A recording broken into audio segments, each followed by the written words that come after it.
Se há uma emoção particularmente conveniente para liderar uma multidão, é o medo.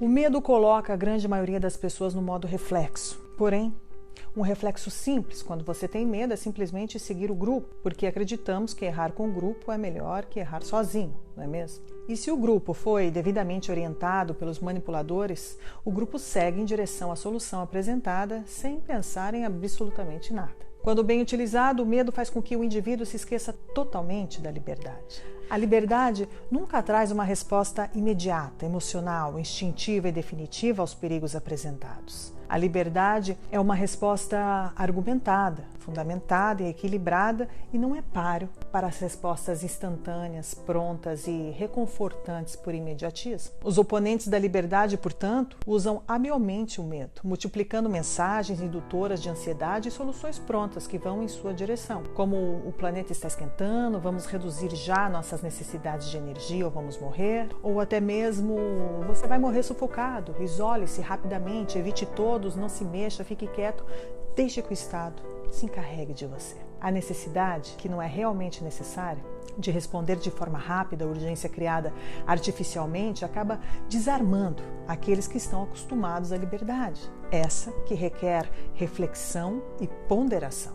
Rapidamente, objeções ponderadas são completamente esmagadas pelas emoções e, no final, há apenas um grupo de indivíduos que corre para soluções falaciosas, propostas que acalmam seu medo. Não importa que tenham a solução apenas no nome, funciona para liderar a multidão e aumenta constantemente o poder de quem a propõe. O resultado muito concreto pode ser observado nesse momento e ele não é nada agradável. Com bastante rapidez, sempre a pretexto da urgência e do suposto caráter excepcional e graças à intervenção da mídia, que também aproveita aí o medo, até porque o medo vende, foi instaurada uma sucessão de medidas que visaram o isolamento e o confinamento. No entanto, cada novo isolamento aceito pela multidão assustada quebra ainda mais a resistência daqueles que antes eram independentes e que estão se tornando cada vez mais vassalos dos bons cuidados dos governantes e do Estado. De forma hábil, a redução drástica da atividade econômica será apresentada, em breve,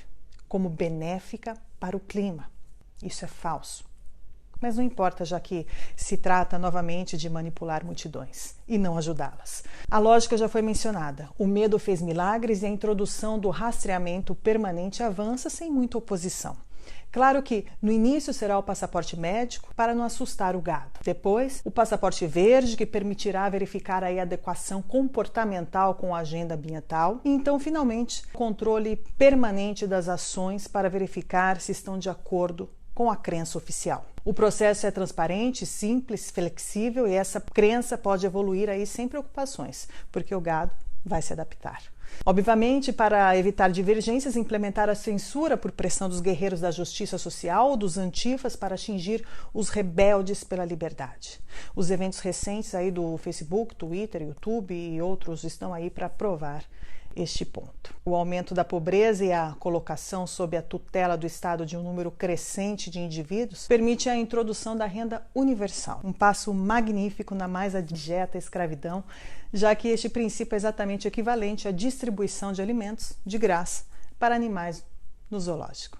A implementação desse sistema será aplaudida aí pelos globalistas e por uma boa parte da população endoctrinada. Ao mesmo tempo, continuaremos definhando a propriedade privada, essa que está cada vez mais abertamente odiada na mídia, nos discursos políticos e nos pensamentos aí ciumento dos globalistas. Nesse contexto, os humanos e seus serviços tornam-se perfeitamente substituíveis. Os globalistas que negam a própria noção de indivíduo irão celebrar essa era. E aí, com história como minha testemunha, nos tornaremos pequenas engrenagens anônimas de uma imensa máquina enlouquecida. Este desaparecimento da propriedade não pode ser feito sem o desaparecimento do anonimato do dinheiro. O desaparecimento de qualquer transação privada conduzirá ao desaparecimento de qualquer possibilidade de fazer negócio sem ser tributado e, sobretudo, sem escapar do julgamento permanente, do escrutínio de todos por todos.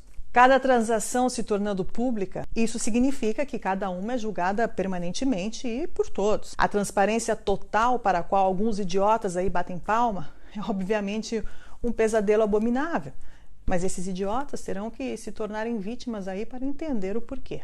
Esse último ano nos ensinou uma lição muito dura, que todos os esforços liberais são em vão se não conseguirmos nos comunicar e diminuir os sentimentos de medo que se apoderam aí daqueles que não estão familiarizados com a liberdade. Pior ainda, percebemos que, à medida que a tecnologia garante uma redução constante dos perigos reais, como guerras, desastres ambientais, naturais e até epidemias, os indivíduos têm cada vez mais medo da sua sombra, da mudança, dos outros, das emoções, do dia a dia e até mesmo da sua própria liberdade.